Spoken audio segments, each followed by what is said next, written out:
ನಮಸ್ಕಾರ, ಕಿರಿಕೀರ್ತಿ ಅಂತ. ಇವತ್ತು ನಮ್ಮ ಚಾಲಕ ಮಿತ್ರರು ಅಂದ್ರೆ ನಮ್ಮನ್ನ ಒಂದು ಜಾಗದಿಂದ ಒಂದು ಜಾಗಕ್ಕೆ ಕರ್ಕೊಂಡು ಹೋಗುವಂತಹ ಸಾರಥಿಗಳೇನಿದ್ದಾರೆ ಅವರ ಪರವಾಗಿ ಹಾಗೂ ಈ ಟ್ಯಾಕ್ಸಿ ಸೇವೆಯನ್ನ ಬೆಂಗಳೂರಿನಲ್ಲಿ ನೀಡ್ತಿರುವಂತಹ ಓಲಾ ಇರಬಹುದು, ಊಬರ್ ಇರಬಹುದು, ಈ ಸೇವೆಗಳ ಬಗ್ಗೆ ಒಂದಿಷ್ಟು ಮಾತಾಡಬೇಕು ಅನ್ನೋ ಕಾರಣಕ್ಕೆ ಈ ವಿಡಿಯೋನ ಮಾಡ್ತಾ ಇದ್ದೀನಿ. ಇತ್ತೀಚೆಗೆ ಫೇಸ್ಬುಕ್ ನಲ್ಲಿ ಗೆಳೆಯರೊಬ್ರು ಒಂದು ಪೋಸ್ಟ್ ಅನ್ನ ಹಂಚ್ಕೊಂಡಿದ್ರು. ಏರ್ಪೋರ್ಟ್ ನಿಂದ ಯಾರನ್ನಾದ್ರೂ ಪಿಕಪ್ ಮಾಡಿದ್ರೆ ಒಬ್ಬ ಚಾಲಕನಿಗೆ ಎಷ್ಟು ಸಿಗುತ್ತೆ, ಅದರಿಂದ ಓಲಾ ಸಂಸ್ಥೆಗೆ ಎಷ್ಟು ಸಿಗುತ್ತೆ, ಸೆಂಟ್ರಲಿ ಬ್ರೋಕರೇಜ್ ಮಾಡುವ ಕಾರಣಕ್ಕೆ ಅವರು ಎಷ್ಟು ಲಾಭ ತಗೋತಾರೆ, ಚಾಲಕನಿಗೆ ಇದರಿಂದ ಎಷ್ಟು ನಷ್ಟ ಆಗುತ್ತೆ ಅನ್ನೋದನ್ನ ತುಂಬಾ ನೀಟಾಗಿ ಅವರು ವಿವರಣೆಯನ್ನು ಕೊಟ್ಟಿದ್ರು. ಅದೇ ವಿಚಾರವಾಗಿ ನಾನಿವತ್ತು ಓಲಾ ಮತ್ತು ಊಬರ್ ಸಂಸ್ಥೆಗಳು, ಯಾಕಂದ್ರೆ ನನ್ನ ಹತ್ರ ಇರುವ ಸ್ಕ್ರೀನ್ ಶಾಟ್ ಬಂದು ಓಲಾದು ಊಬರ್ದು ಐಡಿಯಾ ಇಲ್ಲ, ಆದ್ರೂ ಹೆಚ್ಚು ಕಮ್ಮಿ ಕಾಂಪಿಟೇಷನ್ ಅಲ್ಲಿ ಇಬ್ಬರದು ಅದೇ ಹತ್ತತ್ರ ಇರುತ್ತೆ ಅನ್ನುವ ಕಾರಣಕ್ಕೆ ಆ ಸ್ಕ್ರೀನ್ ಶಾಟ್ ನ ನೀವು ನೋಡಬಹುದು. ಇದರಲ್ಲಿ ರೈಡ್ ಫೇರ್ 921 ರೂಪಾಯಿ, ಅಂದ್ರೆ ಕಸ್ಟಮರ್ ಚಾರ್ಜ್ ಮಾಡಿರೋದು 921 ರೂಪಾಯಿ, ಅದರಲ್ಲಿ GST 89 ರೂಪಾಯಿ, ಟ್ಯಾಕ್ಸ್ ಸರಿ. ಆಮೇಲೆ ಟ್ರಾನ್ಸ್ಪೋರ್ಟ್ ಹಬ್ ಅಂತೆ, ಹಬ್ ಶುಲ್ಕ ಅಂದ್ರೆ ಈಗ ಏರ್ಪೋರ್ಟ್ ನಲ್ಲಿ ಮೋಸ್ಟ್ಲಿ ಇವರು ಗಾಡಿ ಕಾಯ್ಕೊಂಡು ನಿಂತಿರ್ತಾರಲ್ಲ ಕ್ಯೂ ಅಲ್ಲಿ, ಅಂದ್ರೆ Ola centre, Ola point, Uber point ಅಂತ ಇರುತ್ತಲ್ಲ, ಅಲ್ಲಿ ಗಾಡಿ ವೆಯ್ಟ್ ಮಾಡ್ತಿರ್ತಾರಲ್ಲ, ಅದ್ರ ಚಾರ್ಜಸ್ 157 ರೂಪಾಯಿ. ಗ್ರಾಹಕರ ಸೇವೆಗಳು ಅಂದ್ರೆ ಇವರು ಅಲ್ಲಿದ್ದಾಗ ಏನದು ಹಾಡ್ ಹಾಕಕ್ಕೆ ಅದೇನೋ ಸೇವೆಗಳು, ಅವರಿಗೆ ಕಸ್ಟಮರ್ಗೆ ಕೊಡುವಂತಹ ಸರ್ವಿಸಸ್ 49 ರೂಪಾಯಿ, ಅದರಲ್ಲಿ ಓಲಾ ಶುಲ್ಕಗಳು ಮತ್ತೆ 125 ರೂಪಾಯಿ ಎಕ್ಸ್ಟ್ರಾ. ಇದೆಲ್ಲದನ್ನು ಕಟ್ ಮಾಡಿ ನಮ್ಮ ಚಾಲಕನಿಗೆ ಸಿಗೋದು 499 ರೂಪಾಯಿ. 921 ರೂಪಾಯಿಯಲ್ಲಿ 499 ರೂಪಾಯಿ ಮಾತ್ರ ಒಬ್ಬ ಚಾಲಕನಿಗೆ, ಒಬ್ಬ ಡ್ರೈವರ್ಗೆ ಸಿಗುತ್ತೆ. ಅಲ್ಲಿಗೆ ಹತ್ತತ್ರ ಒಂದು 45%, 40ರಿಂದ 45% ಇವರು ಕಮಿಷನ್ ಅಂದ್ರೆ ನಾನು ಹೇಳ್ತು GST ಬಿಟ್ಬಿಡಿ, ಅದು ಟ್ಯಾಕ್ಸ್ ಆಯ್ತು. ಇವರು ಓಲಾದಿಂದ ಸೇವೆಯನ್ನು ಕೊಡ್ತಿದ್ದಾರೆ. ಓಲಾ ಶುಲ್ಕಗಳು 125 ರೂಪಾಯಿ. ಓಕೆ, ಅದ್ರ ಜೊತೆಗೆ ಗ್ರಾಹಕರ ಸೇವೆಗಳು 49 ರೂಪಾಯಿ. ಗ್ರಾಹಕರಿಗೆ ಇವರು ಓಲಾದವ್ರು ಏನೇನ್ ಸರ್ವಿಸ್ ಕೊಡ್ತಾರೋ ಅದನ್ನು ಸಹಿತ ಡ್ರೈವರ್ ಕಟ್ಕೊಡ್ಬೇಕು. ಸರಿ. ಟ್ರಾನ್ಸ್ಪೋರ್ಟ್ ಹಬ್, ನಿಮಗೆ ಬೇಕಾಗಿರೋ ಹಬ್ಗಳನ್ನ ನೀವು ಬೇಕಾದ ಜಾಗಗಳಲ್ಲಿ ಮಾಡ್ಕೊಳ್ಳಿ, ಅದು ನಿಮಗ್ ಬಿಟ್ಟು ವಿಚಾರ. ಆದ್ರೆ ಆ ಹಬ್ ಚಾರ್ಜಸ್ ಸಹಿತ ಆ ಚಾಲಕನೇ ಕೊಡಬೇಕು.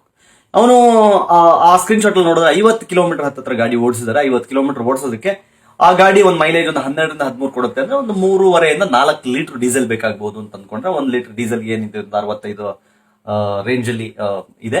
ಹತ್ತತ್ರ ಒಂದು 200ರಿಂದ 220 ರೂಪಾಯಿ, 230 ರೂಪಾಯಿ ಬರೀ ಡೀಸೆಲ್ಗೆ ಖರ್ಚಾಗಿದೆ ಅವನಿಗೆ. ಅದನ್ನ ಬಿಟ್ಟು ಅವನಿಗೆ ಇನ್ನೊಂದು 280 ರೂಪಾಯಿ, 290 ರೂಪಾಯಿ ಸಿಗುತ್ತೆ. ಇಲ್ಲಿ 50 ಕಿಲೋಮೀಟರ್ ಗಾಡಿ ಓಡಿಸೋದಕ್ಕೆ, ಅದು 2ರಿಂದ 2.5 ಗಂಟೆ ಟ್ರಾಫಿಕ್ ನಲ್ಲಿ ಒದ್ದಾಡಿಕೊಂಡು, ಈ ಬೆಂಗಳೂರಿನ ಟ್ರಾಫಿಕ್ ನಲ್ಲಿ 10-15 ನಿಮಿಷ ಗಾಡಿ ಓಡಿಸೋದೇ ಕಷ್ಟ, 1 ಕಿಲೋಮೀಟರ್ ಹೋಗೋದೇ ಕಷ್ಟ. ಅಂತದ್ರಲ್ಲಿ 50 ಕಿಲೋಮೀಟರ್ಗಳನ್ನ 2-2.5 ಗಂಟೆ ಟ್ರಾಫಿಕ್ ಅಲ್ಲಿ ಅವನು ಹೋಗಿ ಬಂದಿದ್ದಕ್ಕೆ ಅವನಿಗೆ ಸಿಕ್ಕಿದ್ದು ಕೇವಲ 300 ರೂಪಾಯಿ. ಅದರಲ್ಲೂ ಹೋಗ್ಬೇಕಾದ್ರೆ ಟೋಲ್ ಅವನೇ ಕಟ್ಕೊಂಡಿರ್ತಾನೆ, ಅದನ್ನ ಅವ್ರು ರಿಫಂಡ್ ಮಾಡ್ತಾರೆ, ಅದು ಬೇರೆ ವಿಚಾರ. ಅದು ಕೊಟ್ಟಿರೋದನ್ನ ಅವ್ರು ವಾಪಸ್ ಕೊಡ್ತಾರೆ. ಆದ್ರೆ ಸೆಂಟ್ರಲ್ಲಿ ಬ್ರೋಕರೇಜ್ ಕೆಲಸ ಮಾಡುವ ಈ ಟ್ಯಾಕ್ಸಿ ಸೇವೆಯನ್ನು ಒದಗಿಸುವಂತಹ ಸಂಸ್ಥೆಗಳು ಈ ರೇಂಜ್ ಅಲ್ಲಿ ದುಡ್ಡು ಹೊಡೆದ್ರೆ ಹೆಂಗೆ ಬದುಕೋದು? ಹೆಂಗೆ? ಇವ್ರು ಬರಕ್ ಮುಂಚೆನೂ ಡ್ರೈವರ್ಗಳು ಬದುಕ್ತಾ ಇದ್ರು, ಗಾಡಿ ಓಡಿಸ್ತಾ ಇದ್ರು, ಅವ್ರ ಜೀವನ ನಡೀತಾ ಇತ್ತು, ಅವ್ರು ಊಟ ಮಾಡ್ತಾ ಇದ್ರು, ಅವ್ರ ಅನ್ನ ತಿಂತಾ ಇದ್ರು, ಅವರು ಹಬ್ಬಗಳನ್ನ ಆಚರಿಸ್ತಾ ಇದ್ರು, ಅವ್ರು ನೆಮ್ಮದಿಯಾಗಿದ್ರು, ಅವ್ರ ಮನೆ ಬಾಡಿಗೆಯನ್ನು ಕಟ್ತಾ ಇದ್ರು, ಅವ್ರು ಚೀಟಿ ಕಟ್ತಾ ಇದ್ರು, ಎಲ್ಲ ಆರಾಮಾಗಿ ಇದ್ರು ಅವರು. ಇವ್ರು ಬಂದ ಮೇಲೆ ನಾವು ನಿಮ್ಗೆ ಏನೋ ಕೊಡ್ತೀವಿ, ನಾವು ಆರಂಭದಲ್ಲಿ ನೀನು 10 ಟ್ರಿಪ್ ಮಾಡು, ನಿನಗೆ ಅಷ್ಟು ಸಾವಿರ ಬರುತ್ತೆ, ನಿನ್ಗೆ ಟಿವಿ ಕೊಡ್ತೀವಿ, ನಿನಗೆ ಅದು ಕೊಡ್ತೀವಿ, ನಿನ್ಗೆ ಇದು ಕೊಡ್ತೀವಿ, ಇಷ್ಟು ಸಾವಿರ ಇನ್ಸೆಂಟಿವ್ ಕೊಡ್ತೀವಿ ಅಂತ ಗಾಡಿಗಳನ್ನೆಲ್ಲ ಅವರ ಕಂಪನಿ ಜೊತೆ ಲಿಂಕ್ ಮಾಡಿಸ್ಕೊಂಡು, ಈಗ ಅಂದ್ರೆ ಈಗ ಹೆಂಗಾಗಿದೆ ಪರಿಸ್ಥಿತಿ ಅಂದ್ರೆ, ಸಾವಿರಾರು ಗಾಡಿಗಳು, ಓಲಾಗಳು, ಊಬರ್ಗಳು ರಸ್ತೆಯಲ್ಲಿ ಇರೋದ್ರಿಂದ ಪಾಪ ಈಗ ಬಿಡಂಗಿಲ್ಲ, ಏನು ಮಾಡಂಗಿಲ್ಲ, ಹಂಗಾಗಿದೆ ಪರಿಸ್ಥಿತಿ. ಏನ್ ಮಾಡಬೇಕು? ಚಾಲಕರು ಎಲ್ಲಿ ಹೋಗ್ಬೇಕು? ಈ ರೇಂಜ್ಗೆ ಲೂಟಿ ಆದ್ರೆ, ಅದು ಮಲ್ಟಿನ್ಯಾಷನಲ್ ಕಂಪನಿ ಇರ್ಬೋದು, ಆ ಕಂಪನಿಗಳಿಗೂ ಬೆಳಿಬೇಕು ಅಂತಿರ್ಬೋದು, ಲಾಭ ಮಾಡಬೇಕು ಅಂತಿರ್ಬೋದು, ಮಾಡಿ ಸ್ವಾಮಿ, ಬೇಡ ಅಂತಿಲ್ಲ. ಲಾಭ ಮಾಡಕ್ ಒಂದು ಇತಿಮಿತಿ ಬೇಡವಾ? ಯಾರಿಂದ ಲಾಭ ಆಗ್ತಿದೆಯೋ ಅವನನ್ನ ಕಷ್ಟಕ್ಕೆ ತಳ್ಳಿ, ಅವನಿಗೆ ತೊಂದರೆ ಕೊಟ್ಟು ನೀವು ಅದೇಂಗ್ ಲಾಭ ಮಾಡ್ಕೊಂಡ್ ಬಿಡ್ತೀರಿ? ಬಂಗಾರದ ಮೊಟ್ಟೆ ಇಡೋ ಕೋಳಿ ಅಂತ ಹೇಳಿ ಅದನ್ನ ಚೆನ್ನಾಗಿ ಸಾಕಬೇಕು. ಆ ಮೊಟ್ಟೆ ಆರಾಮಾಗಿ ಬಂದಾಗ ಬಂಗಾರವನ್ನ ಸೇಲ್ ಮಾಡ್ಕೋಬೇಕು, ಬದುಕಬೇಕು. ಕೋಳಿನೂ ಚೆನ್ನಾಗಿ ನೋಡ್ಕೋಬೇಕು. ನೀವು ಬಂಗಾರದ ಮೊಟ್ಟೆ ಇಡೋ ಕೋಳಿ ಅಂತ ಅದ್ರ ಹೊಟ್ಟೆನೆ ಕುಯ್ಯೋಕ್ ಪ್ರಯತ್ನ ಪಟ್ಬಿಟ್ರೆ ಹೆಂಗಾಗತ್ತೆ? ಹೆಂಗ್ ಬದುಕಬೇಕು ಹಂಗಾದ್ರೆ ಇವರು? ಯಾವ ನ್ಯಾಯ ಇದು? 921 ರೂಪಾಯಲ್ಲಿ ಬರೀ 499 ರೂಪಾಯಿ ವಾಪಸ್ ಕೊಡ್ತೀರಿ. ಉಳಿದಿದ್ದಷ್ಟನ್ನ ನೀವೇನು ಮಾಡಲ್ಲ. ಅವ್ರಿಗೆ ರೈಡ್ ಬುಕ್ ಮಾಡ್ಕೊಡ್ತೀರಿ, ಅವ್ನು ಕಸ್ಟಮರ್ಸ್ಕೋತಾನೆ, ಕಸ್ಟಮರ್ನ ಕರ್ಕೊಂಡು ಹೋಗಿ ಅಲ್ಲಿ ಬಿಡ್ತಾನೆ, ಅದರಲ್ಲಿ ನೀವು 40ರಿಂದ 45% ಸೆಂಟ್ರಲ್ಲಿ ತಗೋತೀರಿ. ಯಾಕೆ ಹಾಕ್ತೀರಿ? ಒಬ್ಬ ಡ್ರೈವರ್ ಮೇಲೆ ನಿಮ್ಮ ಗ್ರಾಹಕರ ಸೇವೆಗಳನ್ನ ಯಾಕೆ ನೀವು ತಾನೇ ಓಲಾದವ್ರು ಕೊಡ್ತಿರೋ ಸರ್ವಿಸ್ ಅದು? ನೀವ್ಯಾಕೆ ಅದನ್ನ ತಗೊಂಡ್ಬಂದು ಡ್ರೈವರ್ ಮೇಲೆ ಹಾಕ್ತಾ ಇದ್ರಿ? ಟ್ರಾನ್ಸ್ಪೋರ್ಟ್ ಹಬ್ ಶುಲ್ಕ ಅಂತ ಅದನ್ನ ಯಾಕೆ ತಗೊಂಡ್ಬಂದು ಡ್ರೈವರ್ ಮೇಲೆ ಹಾಕ್ತಾ ಇದ್ರಿ? ಮತ್ತೆ ಓಲಾ ಶುಲ್ಕಗಳು ಅಂತ ಮತ್ತೆ ಸಪರೇಟ್ ತಗೋತೀರಿ. ಏನ್ ಅರ್ಥ ಇದೆ? ಹಂಗಾದ್ರೆ ಓಲಾ ಶುಲ್ಕ ಏನಕ್ಕಿದು? ಅದನ್ನು ಕೊಟ್ಟು ಇದನ್ನು ತಗೊಂಡು ಎಲ್ಲ ನೀನೆ, ಎಲ್ಲ ಡ್ರೈವರೇ ಕುಡಿ. ನಾವು ಆರಾಮಾಗಿ ಇಲ್ಲಿ ಕುತ್ಕೊಂಡು AC ರೂಮಲ್ಲಿ ಜುಮ್ ಅಂತ ಇರ್ತೀವಿ ಅಲ್ವಾ? ರಕ್ತ ಹಿಂಡ್ತಾ ಇದೀರಿ, ಬರೀ ಬೆವರಲ್ಲ, ಅವ್ರ ರಕ್ತ ಸುರಿಸಿ ದುಡಿತಾ ಇದ್ದಾರೆ. ಸರ್ ಇಲ್ಲ ಸರ್, ಎಷ್ಟೋ ಸಲ ಕೇಳಿದೀನಿ ಸಾಕು ಸರ್, ಇನ್ನೊಂದು 2 ಟ್ರಿಪ್ ಆದ್ರೆ ಹೆಲ್ಪ್ ಆಗುತ್ತೆ ಸರ್. ಸರ್ ಇನ್ನೊಂದು 3 ಟ್ರಿಪ್ ಮುಗಿದು ಬಿಟ್ರೆ ಮನೆಗೆ ಹೋಗ್ಬೋದು ಸರ್. ಎಷ್ಟೋ ವಯಸ್ಸಾದವರು ರಾತ್ರಿ ಆಗ್ಲೂ ಕೆಲಸ ಮಾಡ್ತೀರಿ. ಎಷ್ಟೋ ಜನ ನೀವೇ ಕೊಡುವಂತಹ ಕಾರ್ ಸರ್ವಿಸ್ಗಳನ್ನ ತಗೊಂಡು ಅವ್ರ ಟ್ರಿಪ್ ಅಲ್ಲಿ ತುಂಬಾ ಸಿಗುವಂತಹ ಬಿಡಿಗಾಸ್ಗೋಸ್ಕರ ಕೆಲಸ ಮಾಡ್ತಾ ಇದ್ದಾರೆ. ಇತ್ತೀಚೆಗೆ ಒಂದು ಹೆಣ್ಣು ಮಗಳು ಸಹಿತ ಊಬರ್ ಅಲ್ಲಿ ಕೆಲಸ ಮಾಡೋದನ್ನ ನಾನು ನೋಡ್ತಾ ಇದ್ದೆ, ತನ್ನ ಫ್ಯಾಮಿಲಿಯನ್ನು ನಡೆಸಬೇಕು ಅನ್ನೋ ಕಾರಣಕ್ಕೆ. ಅಂತವ್ರನ್ನ ಹೀಗೆ ರಾತ್ರಿ ಹಗಲು ದುಡಿಸ್ಕೊಂಡು ನೀವು ಈ ರೇಂಜ್ ಅಲ್ಲಿ ಕಮಿಷನ್ ಹೊಡೆದ್ರೆ ಯಾವ ನ್ಯಾಯ ಇದು? ಸರ್ಕಾರ ದಯವಿಟ್ಟು ಈ ನಿಟ್ಟಿನಲ್ಲಿ ಗಮನ ಹರಿಸಬೇಕು. ಬೇರೆ ಬೇರೆ ರಾಜ್ಯಗಳಲ್ಲಿ ಇದೇ ತರ ಲೂಟಿ ಮಾಡ್ಲಿಕ್ಕೆ ಹೋಗಿ ಕೆಲವೊಂದು ರಾಜ್ಯಗಳಲ್ಲಿ ಆ ಸರ್ವಿಸಸ್ ಇಲ್ದಂಗೆ ಅವ್ರನ್ನ ಅಲ್ಲಿಂದ ಓಡಿಸಿದ್ದಾರೆ. ಇಲ್ಲಿ ಓಡಿಸೋದು ಬೇಡ, ಅದಕ್ಕೊಂದು ರೀತಿ ರಿವಾಜ್ಗಳು, ನೀತಿ ನಿಯಮಗಳನ್ನ ಫಿಕ್ಸ್ ಮಾಡಿ. 921 ರೂಪಾಯಿ ಒಂದ್ ಟ್ರಿಪ್ ಅಲ್ಲಿ ಆ ಚಾಲಕನಿಗೆ ಸಿಕ್ಬಿಟ್ರೆ ಸಂಪೂರ್ಣವಾಗಿ ಎಷ್ಟು ಅದ್ಭುತವಾಗಿ ಜೀವನ ನಡೆಸ್ತಾನ ಮನುಷ್ಯ. ಸೆಂಟ್ರಲ್ ಯಾರೋ ಕಮಿಷನ್ ಹೊಡೆಯೋ ಬದಲು ಈ ಚಾಲಕನಿಗೆ ಅದು ಆ ಸೇವೆ ಸಿಕ್ಬಿಟ್ರೆ, ಆ ದುಡ್ಡು ಸಿಕ್ಬಿಟ್ರೆ ಎಷ್ಟು ನೆಮ್ಮದಿಯಾಗಿ ಬದುಕ್ತಾನ ಅವನು.